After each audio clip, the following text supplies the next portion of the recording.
Nick Saban. Some bright lights today. Let us know when you're all ready, TVs. Everyone's up. Coach, from the standpoint of keeping players locked in and focused, is this the toughest week of the season as a coach? Well, can I just make a statement first?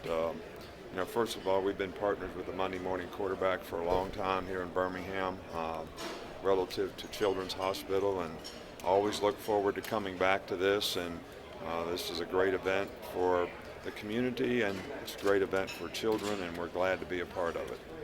Now, for your question, I don't know that it's important that players stay focused and locked in on the bye week. I think they need to stay focused and locked in on the things that they need to do to improve.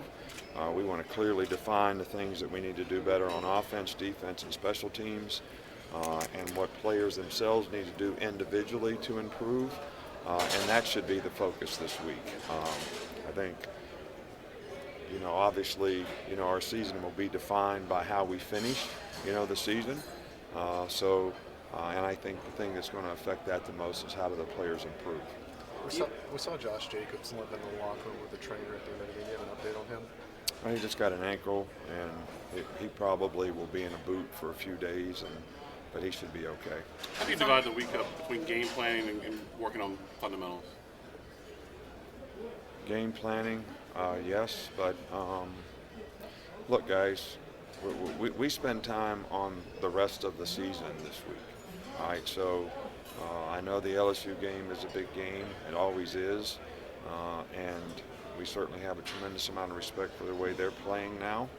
They're doing a great job, and they played very well the last few games. But we're not going to start our focus on them today or tomorrow.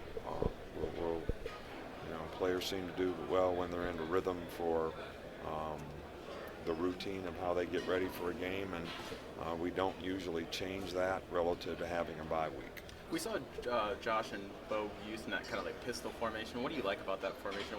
What does it do for you? Well, I think when you're in the pistol, a lot of people, when you're in the gun, sort of set the front and their stunts relative to where the back is.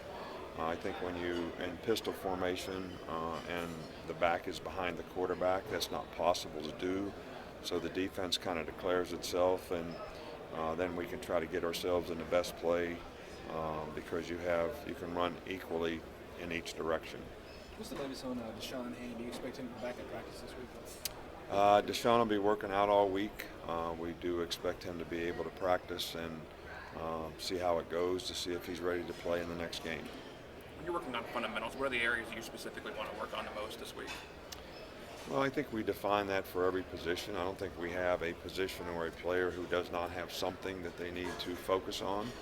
I think there's specific things that we want to focus on offense and defense relative to what our quality control is to this point and what our efficiency has been, as well as same scenario on defense. What has our efficiency been in certain situations, and how can we do things better? So same thing on special teams. So that's exactly how we'll approach it.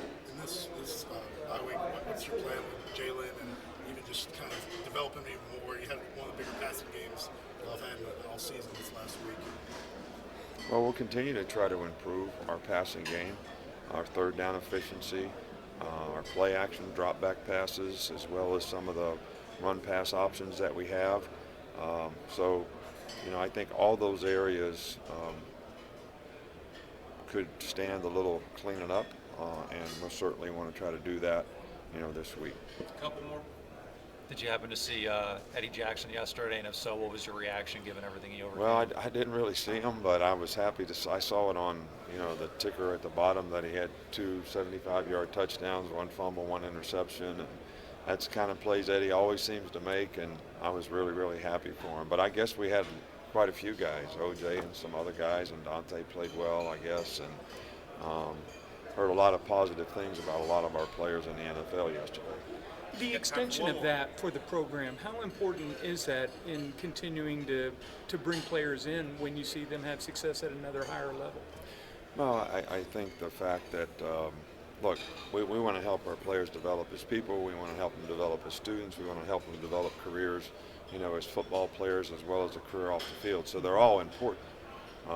And for us to have the graduation rate that we have, which is one of the highest in the country, is something that's really important to us, just as important as the fact that we have the most guys playing in the NFL, and when those guys do well, I think that's something that a lot of young people want to have a chance to aspire to. I think it's all a benefit. Thanks, Coach. Okay. Thanks, Coach. Thank you. Thank you.